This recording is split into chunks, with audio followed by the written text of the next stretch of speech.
pool of blood, a dying man's final breath, and a cryptic word that holds the key to a family's ruin.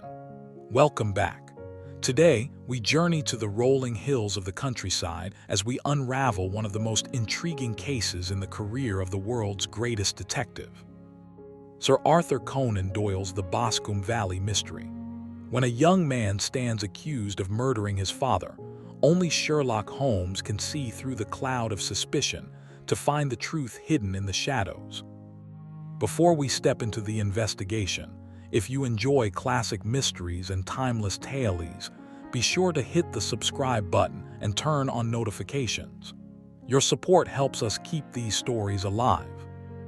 Now, let us join Dr. Watson and Mr. Holmes on the morning train to Boscombe Valley.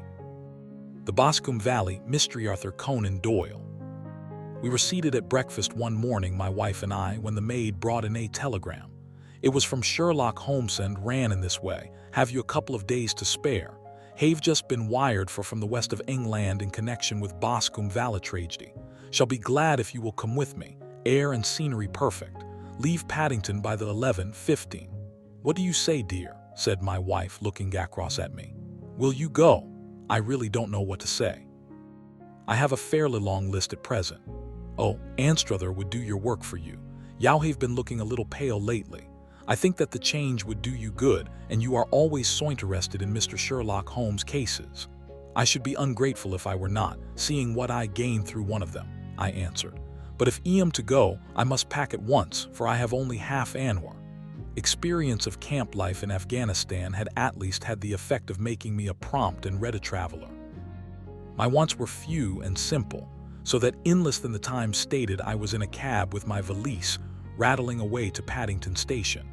Sherlock Holmes was packing up and down the platform, his tall, gaunt figure made even gaunter and taller by his long, grey-travelling cloak and close-fitting cloth cap. "It is really very good of you to come, Watson," said he. "It makes a considerable difference to me, having someone with me on whom I can thoroughly rely. Local aid is always either worthless or else biased. If you will keep the two corner seats, I shall get the tickets." Had the carriage to ourselves save for an immense litter of papers which Holmes had brought with him. Among these he rummaged and read, with intervals of note-taking and of meditation until we were past reading. Then he suddenly rolled them all into a gigantic ball and tossed them up onto the rack. "Have you heard anything of the case?" he asked. "Not a word. I have not seen a paper for some days. London press has not had very full accounts. I have just been looking through all the recent papers in order to master the particulars. It seems, from what I gather, to be one of those simple cases which are so extremely difficult." That sounds a little paradoxical, but it is profoundly true. Singularity is almost invariably a clue. The more featureless and commonplace a crime is, the more difficult it is to bring ithom. In this case, however, they have established yet a very serious case against the son of the murder-redman. It is a murder, then? Well, it is conjectured to be so. I shall take nothing for granted until I have the opportunity of looking personally into it.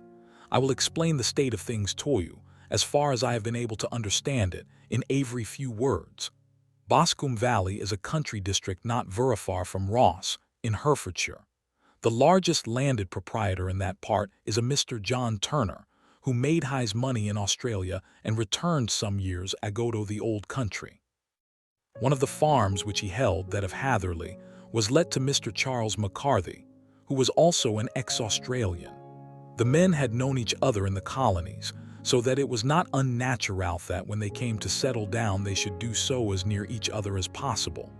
Turner was apparently the richer man, so McCarthy became his tenant but still remained, it seems, upon terms of perfect equality, as they were frequently together. McCarthy had one son, a lad of 18, and Turner had an only daughter of the same age, but neither of them had wives living. They appear to have avoided the society of the neighboring English families and to have led retired lives, though both the McCarthys were fond of sport and were frequently seen at the race meetings off the neighborhood. McCarthy kept 2 servants, Ammon and a girl. Turner had a considerable household, some half-dozen at the least. That is as much as I have been able to gather about the families. Now for the facts. On June 3rd, that is, on Monday last, McCarthy left his house at Hatherley about 3 in the afternoon and walked down to the Boscombe Pool, which is a small lake formed by the spreading out of the stream which runs down the Boscombe Valley. He had been out with his serving man in the morning at Ross, and he had told the man that he must hurry. Ash had an appointment of importance to keep at 3. From that appointment, he never came back alive. From Hatherley farmhouse to the Boscombe Pool is a quarter of a mile, and 2 people saw him. Ash passed over this ground. One was an old woman, whose name is not mentioned, and the other was William Crowder, a gamekeeper in the employ of Mr. Turner. Both these witnesses depose that Mr. McCarthy was walking alone.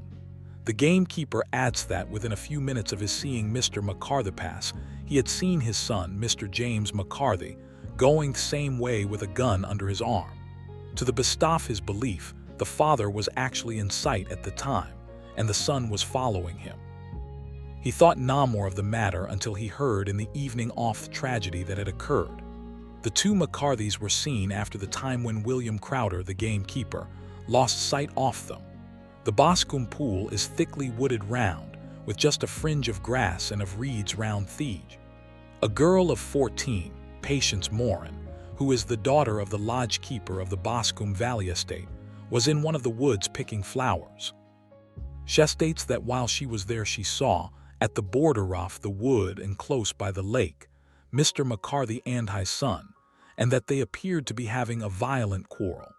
She heard Mr. McCarthy the elder using very strong language to his son, and she saw the laddie raise up his hand as if to strike his father.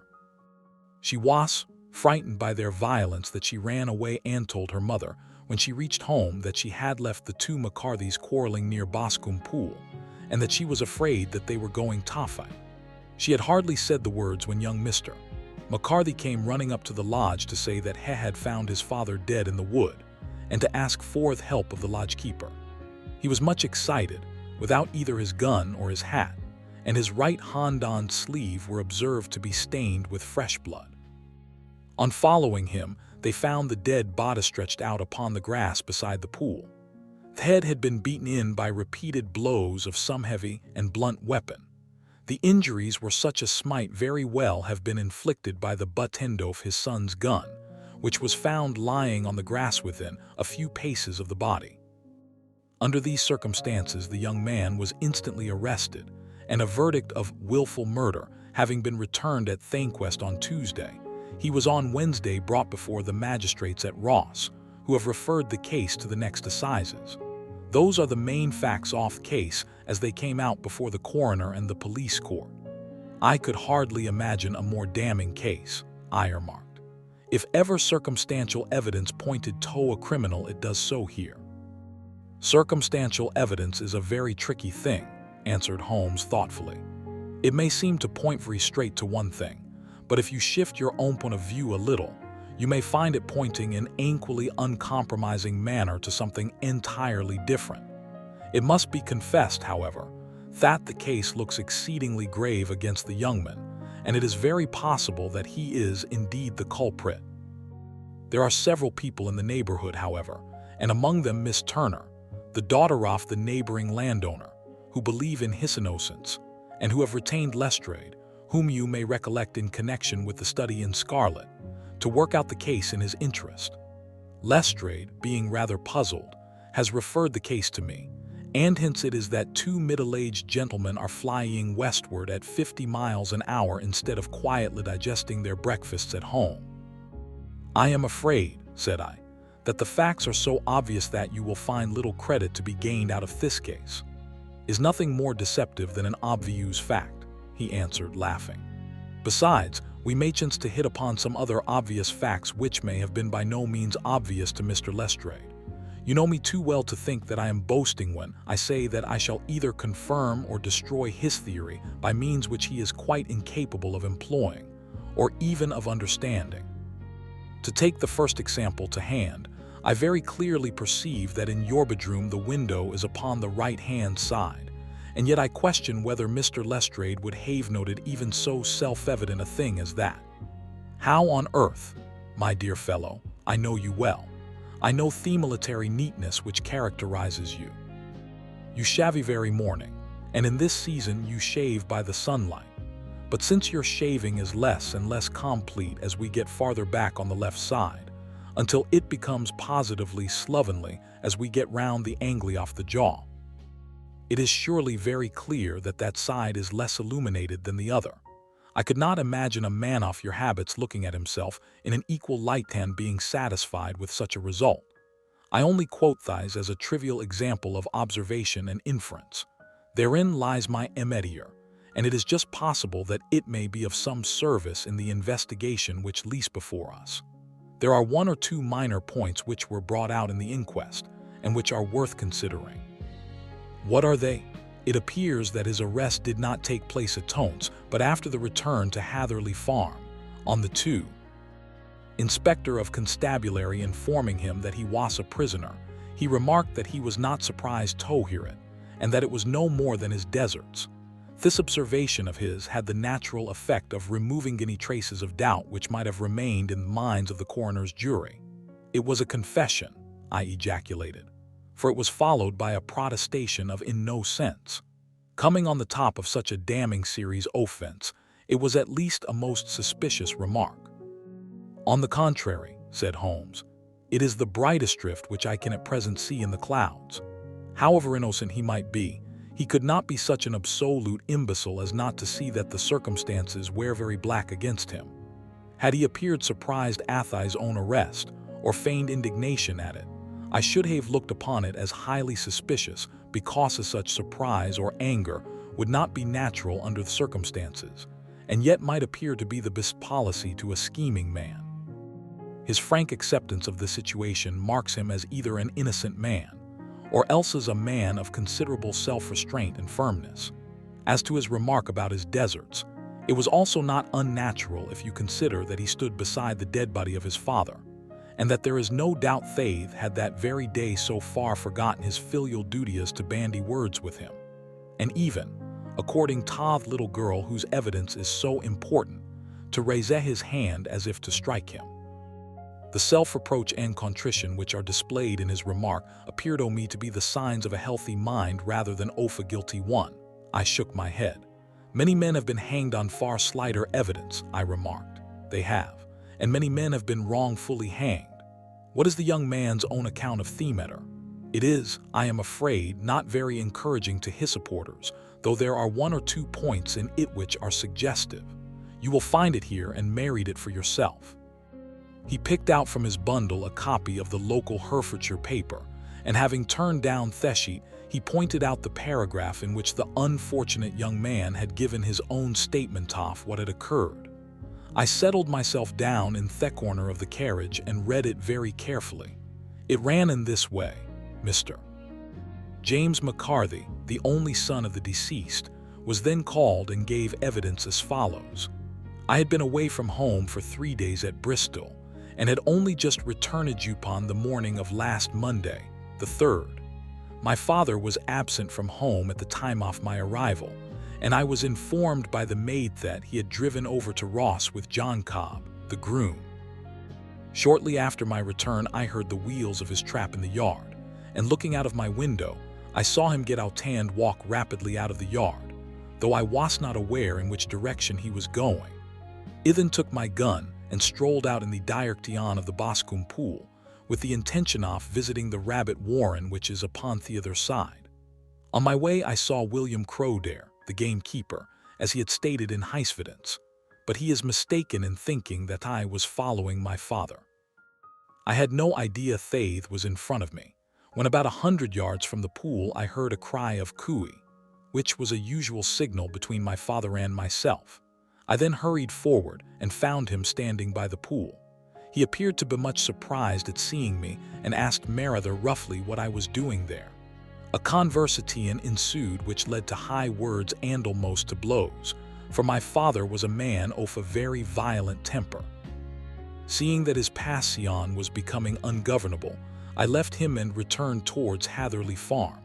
I had not gone more than 150 yards, however, when I heard a hideous outcry behind me, which caused me to run back again. I found my father expiring upon the ground with his head terribly injured. I dropped my gun and held him in my arms, but he almost instantly expired. I knelt beside him for some minutes, and then made my way to Mr. Turner's lodge-keeper, his house being the nearest, to ask for assistance. I saw no one near my father when I returned, and I have no idea how he came by his injuries. He was not a popular man, being somewhat cold and forbidding in his manners, but he had, as far as I know, no active enemies. I know nothing further of the matter. Coroner, did your father make any statement to you before he died? Witness: he mumbled a few words, but I could only catch some allusion to a rat. The coroner: what did you understand by 3? That witness: it conveyed no meaning to me. I thought that he was delirious. The coroner: what was the point up in which you and your father had this final quarrel? Witness: I should prefer not to answer. The coroner: I am afraid that I must press it. Witness: it is really impossible for me to tell you. I can assure you that it has nothing to do with the sad tragedy which followed. The coroner: that is for the court to decide. I need not point out to you that your refusal to answer will prejudice your case considerably in any future proceedings which may arise. Witness: I must still refuse. The coroner: I understand that the cry "Afkui" was a common signal between you and your father. Witness: it was. The coroner: how was it then that he uttered it before he saw you, and before he even knew that you had returned from Bristol? Witness, with considerable confusion: I do not know. A juryman: did you see nothing which aroused your suspicions when you returned in hearing the cry and found your father fatally injured? Witness: nothing definite. The coroner: what do you mean? Witness: I was so disturbed and excited as I rushed out into the open that I could think of nothing except of my father. Yet I have a vague impression that as I ran forward something lay upon the ground to the left of me. It seemed to me to be something gray in color, a coat of some sort, or a plaid perhaps. When I rose from my father I looked round for it, but it was gone. Do you mean that it disappeared before you went for help? Yes, it was gone. You cannot say what it was? No, I had a feeling something was there. How far from the body? A dozen yards or so. And how far from the edge of the wood? About the same. Then if it was removed it was while you were within a dozen yards of it. Yes, but with my back towards it. This concluded the examination of the witness. I see, said I as I glanced down the column, that the coroner in his concluding remarks was rather severe upon young McCarthy. He calls attention, and with reason, to the discrepancy about his father having signaled to him before seeing him, also to his refusal to give details of his conversation with his father, and his singular account of his father's dying words. They are all, as he remarks, very much against the sun. Holmes laughed softly to himself and stretched himself out upon the cushioned seat.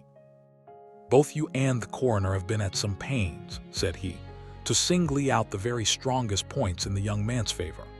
Don't you see that you alternately give him credit for having too much imagination and too little? Too little. If he could not invent a cause of quarrel which would give him the sympathy of the jury. Too much. If he evolved from his own inner consciousness anything so outre as a dying reference to a rat and the incident of the vanishing cloth. No, sir, I shall approach this case from the point of view that what this young man says is true, and we shall see whither that hypothesis will lead us. And now here is my pocket Petrarch, and not another word shall I say off this case until we are on the scene of action. We lunch at Swindon, and I see that we shall be there in 20 minutes. Was nearly 4 o'clock when we at last, after passing through the beautiful Stroud Valley and over the broad gleaming Severn, found ourselves at the pretty little country town of Ross. A lean, ferret-like man, furtive and sly-looking, was waiting for us up on the platform. In spite of the light brown dust coat and leather leggings which he wore in deference to his rustic surroundings, I had no difficulty in recognizing Lestrade, of Scotland Yard. With him we drove to Hereford Arms, where a room had already been engaged for us. I have ordered a carriage, said Lestrade as we sat over a cup of tea. I knew your energetic nature, and that you would not be happy until you had been on the scene of the crime. It was very nice and complimentary of you, Holmes answered. It is entirely a question of barometric pressure. Looked startled. I do not quite follow, he said. 4. How is the glass? 29. I see. No wind and not a cloud in the sky.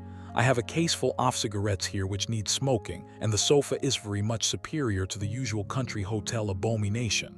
I do not think that it is probable that I shall lose the carriage tonight. Laughed indulgently. You have, no doubt, already formed your conclusions from the newspapers, he said. The case is as plain as a pikestaff, and the more one goes into it, the plainer it becomes. Still, of course, one can't refuse a lady, and such a very positive one too. She has heard of you, and would have your opinion, though I repeatedly told her that there was nothing which you could doubt which I had not already done. Why, bless my soul, here is her carriage at the door. He had hardly spoken before there rushed into the room one of the most lovely young women that I have ever seen in my life.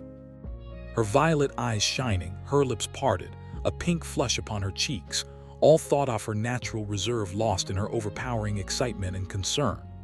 "Oh, Mr. Sherlock Holmes," she cried, glancing from one to the other of us, and finally, with a woman's quick intuition fastening upon my companion, "I am so glad that you have come. I have driven down to tell you so. I know that James didn't do it. I know it, and I want you to start upon your work knowing it too. Never let yourself doubt up in that point. We have known each other since we were little children, and I know his faults as no one else does, but he is too tender-hearted to hurt a fly. Such a charge is absurd to anyone who really knows him. I hope we may clear him, Miss Turner," said Sherlock Holmes. "You may rely upon my doing all that I can. But you have read the evidence. You have formed some conclusion. Do you not see some loophole, some flaw? Do you not yourself think that he is innocent? I think that it is very probable. There now," she cried, throwing back her head and looking defiantly at Lestrade. "You hear, he gives me hopes," shrugged his shoulders. "I am afraid that me colleague has been a little quick in forming his conclusions," he said. "But he is right. Oh, I know that he is right. James never did it. And about his quarrel with his father, I am sure that the reason why he would not speak about it to the coroner was because I was concerned in it." "What way?" asked Holmes. "It is no time for me to hide anything. James and his father had many disagreements about me. Mr. McCarthy was very anxious that there should be a marriage between us. James and I have always loved each other as brother and sister. But of course he is young and has seen very little of life yet, and well, he naturally did not wish to do anything like that yet, so there were quarrels, and this, I am sure, was one of them." "Your father?" asked Holmes. "Was he in favor of such a union?" "No, he was averse to it also. No one but Mr. McCarthy was in favor of it." A quick blush passed over her fresh young face as Holmes shot one of his keen, questioning glances at her. "Thank you for this information," said he. "May I see your father if I call tomorrow? I am afraid the doctor won't allow it." "Doctor?" "Yes, have you not heard? Poor father has never been strong for years back, but this has broken him down completely. He has taken to his bed, and Dr. Willows says that he is a wreck and that his nervous system is shattered. Mr. McCarthy was the only man alive who had known Dad in the old days in Victoria." "Ha, in Victoria, that is important." "Yes, at the mines." "Quite so, at the gold mines where, as I understand, Mr. Turner made his money." "Yes, certainly. You, Miss Turner, you have been of material assistance to me. You will tell me if you have any news tomorrow. No doubt you will go to the prison to see James. Oh, if you do, Mr. Holmes, do tell him that I know him tobe innocent." "I will, Miss Turner. I must go home now, for Dad is very ill, and he misses me so if I leave him. Goodbye, and God help you in your undertaking." She hurried from the room as impulsively as she had entered, and we heard the wheels of her carriage rattle off down the street. "I am ashamed of you, Holmes," said Lestrade with dignity after a few minutes' silence. "Wished you raise up hopes which you are bound to disappoint. I am not over-tender of heart, but I call it cruel." "I think that I see my way to clearing James McCarthy," said Holmes. "Have you an order to see him in prison?" "Yes, but only for you and me. Then I shall reconsider my resolution about going out. We have still time to take a train to Hereford and see him tonight." "Ample. Then let us do so. Watson, I fear that you will find it very slow, but I shall only be away a couple hours." I walked down to the station with them, and then wandered through the streets of the little town, finally returning to the hotel, where I lay upon the sofa and tried to interest myself in a yellow-backed novel. The puny plot of the story was so thin, however, when compared to the deep mystery through which we were groping, and I found my attention wander so continually from the action to the fact, that I at last flung it across the room and gave myself up entirely to a consideration of the events of the day. Supposing that this unhappy young man's story were absolutely true, then what hellish thing, what absolutely unforeseen and extraordinary calamity could have occurred between the time when he parted from his father and the moment when, drawn back by his screams, he rushed into the glade? It was something terrible and deadly. What could it be? Might not the nature of thieveries reveal something to my medical instincts? He rang the bell and called for the weekly county paper, which contained a verbatim account of the inquest. In surgeon's deposition, it was stated that the posterior third of the left parietal bone and the left half off the occipital bone had been shattered by a heavy blow from a blunt weapon. I marked the spot upon my own head. Clearly such a blow must have been struck from behind. That was to some extent in favor of Thecust, as when seen quarreling he was face to face with his father. Still, it did not go for very much, for the older man might have turned his back before Theblo fell. Still, it might be worthwhile to call Holmes' attention to it. Then there was the peculiar dying reference to a rat. What could that mean? It could not be delirium. A man dying from a sudden blow does not commonly become delirious. No, it was more likely to be an attempt to explain how he met his fate. But what could it indicate? I cudgeled my brains to find some possible explanation. And then the incident off gray cloth seen by young McCarthy. If that were true, the murderer must have dropped some part off his dress, presumably his overcoat, in his flight, and must have had the hardihood to return and to carry it away at the instant when the sun was kneeling with his back turned not a dozen paces off. What a tissue of mysteries and improbabilities the whole thing was. I did not wonder at Lestrade's opinion, and yet I had so much faith in Sherlock Holmes, insight that I could not lose hope as long as every fresh fact seemed to strengthen his conviction of young McCarthy's innocence. It was late before Sherlock Holmes returned. He came back alone, for Lestrade was staying in lodgings in the town. "The glass still keeps very high," he remarked as sat down. "It is of importance that it should not rain before we are able to go over the ground. On the other hand, a man should be at his very best and keenest for such nice work as that, and I did not wish to do it when fagged by a long journey. I have seen young McCarthy. What did you learn from him? Nothing. Could he throw no light? None at all. I was inclined to think at one time that he knew who had done it and was screening him or her, but I am convinced now that he is as puzzled as everyone else. He is not a very quick-witted youth, though comely to look at and, I should think, sound at heart. I cannot admire his taste," I remarked, "if it is indeed a fact that he was averse to a marriage with so charming a young lady as this Miss Turner. Ah, thereby hangs a rather painful tale. This fellow is madly, insanely in love with her, but some 12 years ago, when he was only a lad, and before he really knew her, for she had been away 5 years at a boarding school. What does the idiot do but get into the clutches of a barmaid in Bristol and marry her at a registry office? No one knows a word off matter, but you can imagine how maddening it must be to him to be upbraided for not doing what would give his very eyes to do, but what he knows to be absolutely impossible.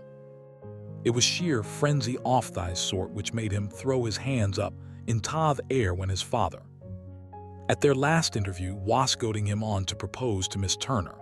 On the other hand, he had no means of supporting himself, and his father, who was by all accounts a very hard man, would have thrown him over utterly had he known the truth. It was with his barmaid wife that he had spent the last 3 days in Bristol, and his father did not know where he was. Mark that point. It is 6. Of importance. Good has come out of evil, however, for the barmaid, finding from the papers that he is in serious trouble and likely to be hanged, has thrown him over utterly and has written to him to say Thatch has a husband already in the Bermuda dockyard, so that there is really no tie between them. I think that that bit of news has consoled young McCarthy for all that he has suffered. If he is innocent, who has done it? Ah, who? I would call your attention very particularly to 2 points. One is that the murdered man had an appointment with someone at the pool, and that the someone could not have been his son, for Hisson was away, and he did not know when he would return. The second is that the murdered man washed to cry cooey before he knew that his son had returned. Those are the crucial points upon which the case depends.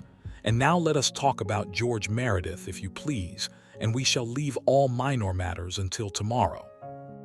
Was no rain, as Holmes had foretold, and the morning broke bright and cloudless. At 9 o'clock Lestrade called for us with the carriage, and we set off for Hatherley Farm and the Boscombe Pool. "There is serious news this morning," Lestrade observed. "It is said that Mr. Turner of the Hall is soil that his life is despaired of." "An elderly man, I presume," said Holmes. "About 60, but his constitution has been shattered by his life abroad, and he has been in failing health for some time. This business has had a very bad effect upon him. He was an old friend of McCarthy's, and I may add, a great benefactor to him, for I have learned that he gave him Hatherley Farm rent-free." "That is interesting," said Holmes. "Oh yes, in 100 other ways he has helped him. Everybody about here speaks of his kindness to him." "Really? Does it not strike you as a little singular that this McCarthy, who appears to have had little of his own, and to have been under such obligations to Turner, should still talk of marrying his son to Turner's daughter, who is, presumably, heiress to the estate, and that in such a very cocksure manner, as if it were merely a case of a proposal and all else would follow? It is the more strange, since we know that Turner himself was averse to the idea. The daughter told us as much." "Do you not deduce something from that?" "We have got to the deductions, and the inference says," said Lestrade, winking at me. "I find it hard enough to tackle facts, Holmes, without flying away after theories and fancies." "You are right," said Holmes demurely. "You do find it very hard to tackle the facts. Anyhow, I have grasped one fact which you seem to find it difficult to get hold of," replied Lestrade with some warmth. "And that is, that McCarthy Sr. met his death from McCarthy Jr., and that all theories to the contrary are merest moonshine." "Well, moonshine is a brighter thing than fog," said Holmes, laughing. "But I am very much mistaken if this is not Hatherley Farm upon the left." "Yes, that is it."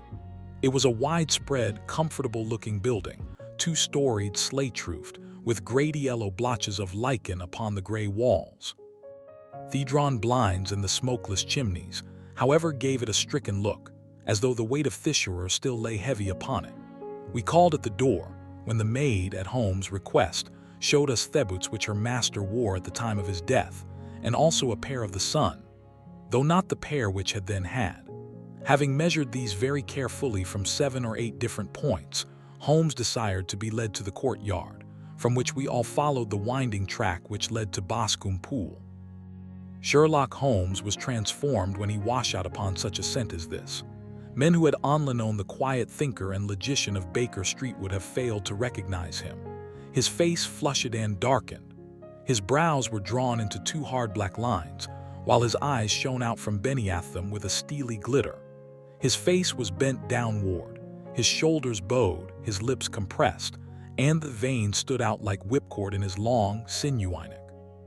His nostrils seemed to dilate with a purely animal lust for the chase, and his mind was so absolutely concentrated upon the matter before him that a question or remark fell unheeded upon his ears, or, at the most, only provoked a quick, impatient snarl in reply. Swiftly and silently he made his way along the track which ran through the meadows, and so by way of Thewes to the Boscombe Pool. It was damp, marshy ground, as is all that district, and there were marks off many feet, both upon the path and amid the short grass which bounded it on either side. Sometimes Holmes would hurry on, sometimes stop dead, and once he made quite a little detour into the meadow 7. Lestrade and I walked behind him, the detective indifferent and contemptuous, while I watched my friend with the interest which sprang from the conviction that every one of his actions was directed towards a definite end. The Boscombe Pool, which is a little reed-girt sheet of water some 50 yards across, is situated at the boundary between the Hatherley Farm and the private park of the wealthy Mr. Turner. Above the woods which lined it upon the farther side, we could see there jutting pinnacles which marked the site of Thurich landowner's dwelling.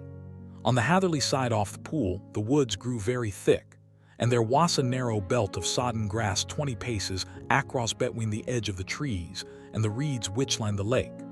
Lestrade showed us the exact spot which the body had been found, and indeed, so moist was the ground that I could plainly see the traces which had been left by the fall of the stricken man.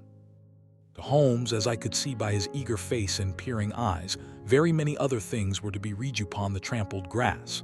He ran round like a dog who is picking up a scent and then turned upon my companion. "What did you go into the pool for?" he asked. "I fished about with a rake. I thought there might be some weapon or other trace, but how on earth? Oh, tut, tut, I have no time. That left foot off yours with its inward twist is all over the place. A mole could trace it, and there it vanishes among their heads. Oh, how simple it would all have been had I been here before they came like a herd of buffalo and wallowed all over it. Here is where the party with the lodge-keeper came, and they have covered all tracks for 6 or 8 feet round the body. But there are 3 separate tracks of the same feet. Head drew out a lens and lay down upon his waterproof to have a better view, talking all the time rather to himself than to us. These are young McCarthy's feet. Twice he was walking, and once he ran swiftly, saw that the soles are deeply marked and the heels hardly visible. That bears out his story. He ran when he saw his father on the ground. Then here are the father's feet as he paced up and down. What is this, then? Itis the butt end of the gun as the son stood listening, and this, ha, what have we here? Tiptoes, square too, quite unusual boots. They come, they go, they come again. Of course that was for Thekloak. Now where did they come from? He ran Upen down, sometimes losing, sometimes finding Thethrak, until we were well within the edge of the wood end under the shadow of a great beech, the largest tree in the neighborhood. Holmes traced his way to the farther side of this and lay down once more upon his face with a little cry of satisfaction. For a long time he remained there, turning over the leaves and dried sticks, gathering up what seemed to me to be dust into an envelope, and examining with Hislins not only the ground but even the bark of the tree as far as he could reach. A jagged stone was lying among the moss, and this also he carefully examined and retained. Then he followed a pathway through wood until he came to the highroad, where all traces were lost. "It has been a case of considerable interest," he remarked, returning to his natural manner. "I fancy that this grey house on the right must be the lodge. I think that I will go in and have a word with Morin, and perhaps write a little note. Having done that, we may drive back to our luncheon. You may walk to Thekab, and I shall be with you presently." It was about 10 minutes before we regained our cab and drove back into Ross, Holmes still carrying with him the stone which he had picked up in Thewd. "This may interest you, Lestrade," he remarked, holding it out. "The murder was done with it. I see no marks, are none. Do you know, then, the grass was growing under it. It had only lain there a few days. There was no sign of a place whence it had been taken. It corresponds with the injuries. There is no sign of any other weapon. The murderer is a tall man, left-handed, limps with the right leg, wears thick-soled shooting boots and a gray cloak, smokes Indian cigars, uses a cigar holder, and carries a blunt penknife in his pocket. There are several other indications, but these may be enough to aid you in our search." Laughed. "I am afraid that I am still a sceptic," he said. "Theories are all very well, but we have to deal with a hard-headed British jury." "Varens," answered Holmes calmly. "You work your own method and I shall work mine. I shall be busy this afternoon and shall probably return to London by the evening train. Leave your case unfinished." "No, finished.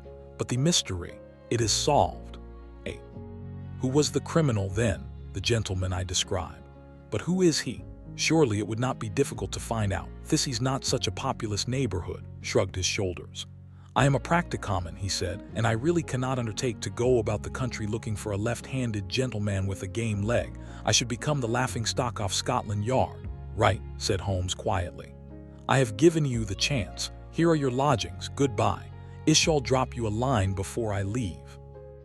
Left Lestrade at his rooms, we drove to our hotel, where we found lunch upon the table. Holmes was silent and buried in thought with a pained expression upon his face, as one who finds himself in a perplexing position. "Look here, Watson," he said when the cloth was cleared, "just sit down in this chair and let me preach to you for a little. I don't know quite what to do, and I should value your advice. Light a cigar and let me expound. Do so. Well now, in considering this case there are points about young McCarthy's narrative which struck us both instantly, although they impressed Maine his favor and you against him. One was the fact that his father should, according to his account, cry cooey before seeing him. The other was his singularity-ing reference to a rat. He mumbled several words, you understand, but that was all that caught the son's ear. Now from this double point our research must commence, and we will begin it by presuming that what the lad says is absolutely true. What of this cooey, then?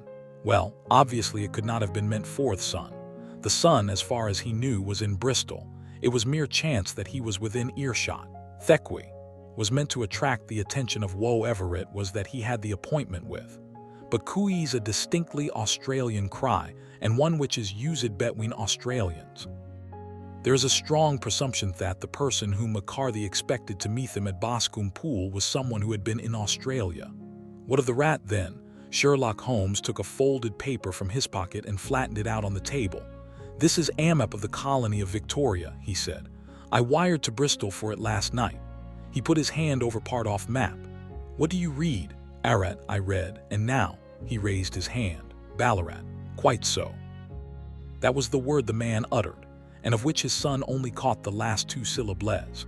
He was trying to utter the name of his murderer, so-and-so of Ballarat. It is wonderful, I exclaimed. It is obvious, and now, you see, I had narrowed the field down considerably.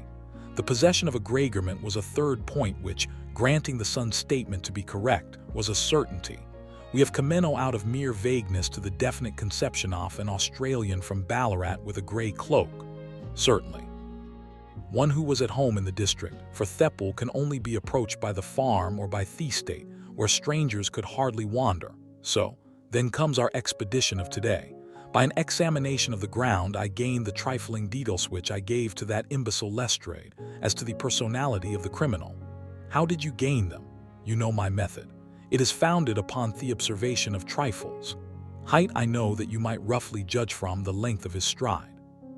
His boots, too, might be told from their traces. Yes, they were peculiar boots, but his lameness, the impression of his right foot was always less distinct than his left. He put less weight upon it. Why? Because he limped, he was lame, but his left-handedness. You were yourself struck by the nature of the injury as recorded by the surgeon at the inquest. Theblo was struck from immediately behind and yet was upon the left side. Now, how can that be unless it were by a left-handed man? He had stood behind that tree during the interview between the father and son. He had even smoked there. I found the ash of a cigar, which my special knowledge of tobacco enables me to pronounce as an Indian cigar. I have, as you know, devoted some attention to this, and written a little monograph on the ashes of 140 different varieties of pipe, cigar, and cigarette tobacco, having 9. Found the ash, I then looked round and discovered the stump among the moss where he had tossed it.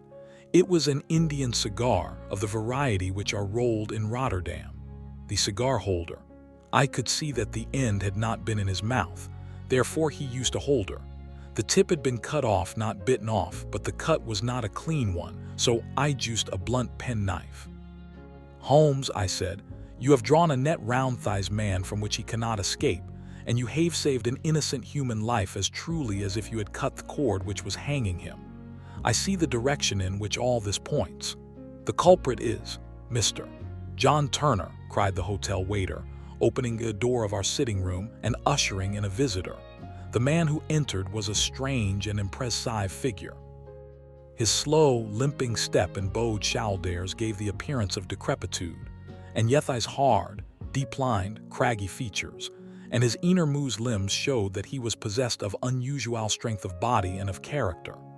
His tangled beard, grizzled hair, and outstanding, drooping eyebrows combined to give an air of dignity and power to his appearance, but his face was of an ashen white, while his lips and the corners of his nostrils were tinged with a shade of blue.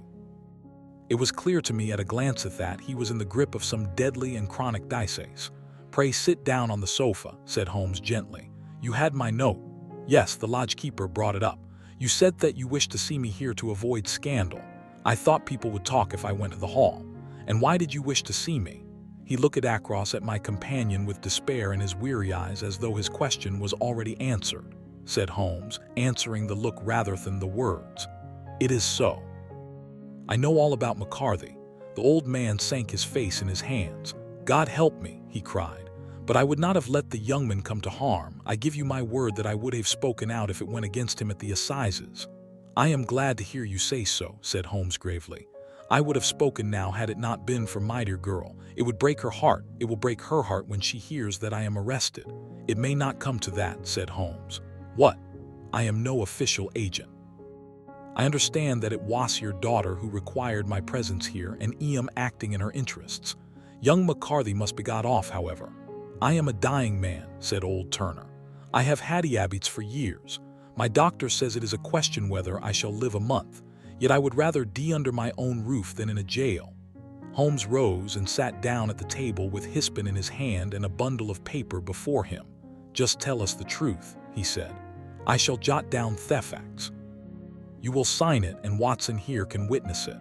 Then I could produce your confession at the last extremity to save young McCarthy. I promise you that I shall not use it unless it is absolutely needed. It's as well, said the old man. It's a question whether I shall live to the assizes, so it matters little to me, but I should wish to spare Alice the shock. And now I will make the thing clear to you. It has been a long time in the acting, but will not take me long to tell. You didn't know this dead man, McCarthy. He was a devil incarnate. I tell you that. God keep you out of the clutches of such a man as he. His grip has been upon me these 20 years and he has blasted me life.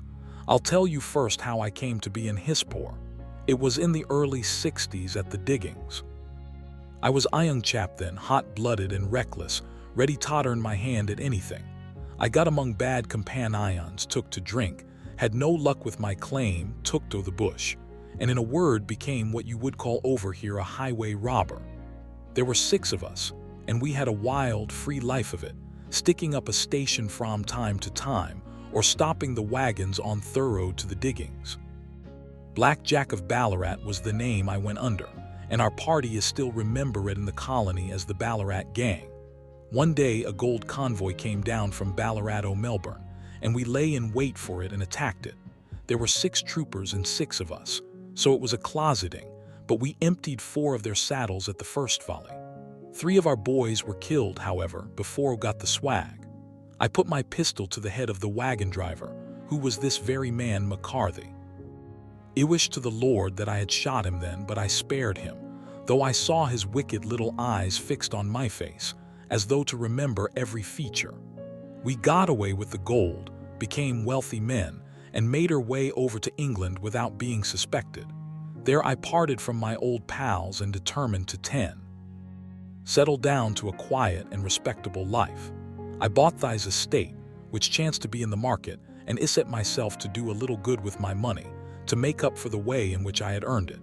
I married too, and though my wife died young, she left me my dear little Alice. Even when she was just a baby, her wee hand seemed to lead me down the right path as nothing else had ever done. In a word, I turned over a new leaf and did my best to make up for the past. All was going well when McCarthy laid his grip upon me.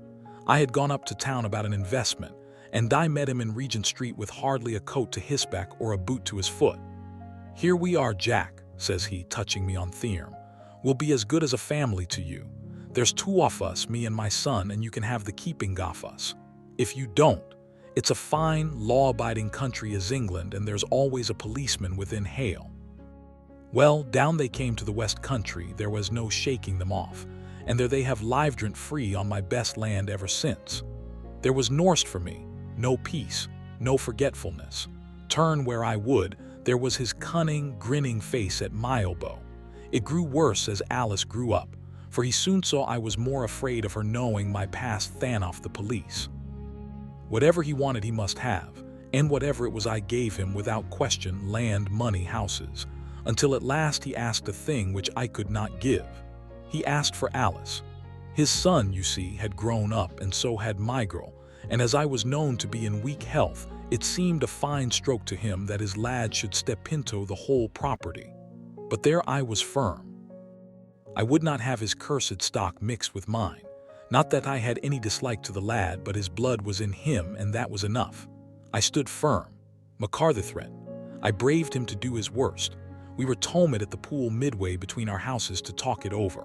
When I went down there, I found him talking with his son, so I smoked a cigar and waited behind a tree until he should be alone.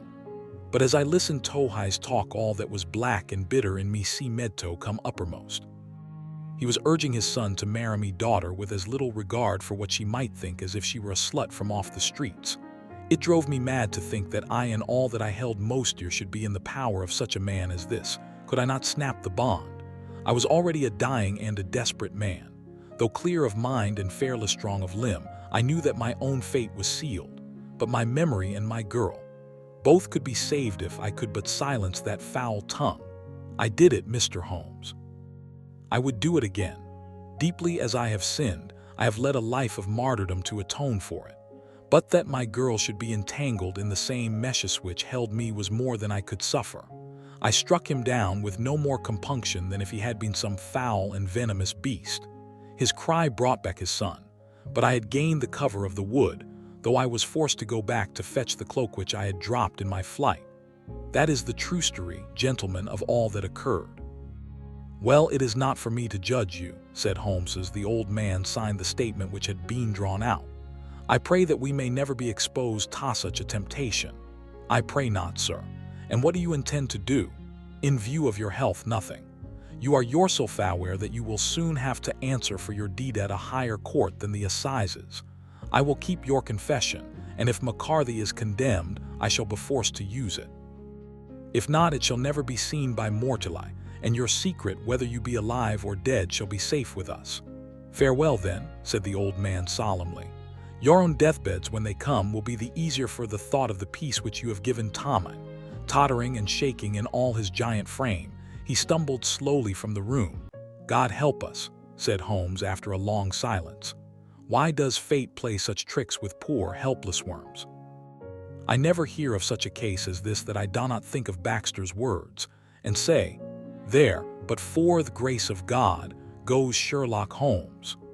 James McCarthy was acquitted at the assizes on strength of a number of objections which had been drawn out by Holmes and submitted to the defending counsel. Old Turner lived for 7 months after interview, but he is now dead, and there is every prospect that the son and daughter may come to live happily together in ignorance of the black cloud which rests upon their past 11.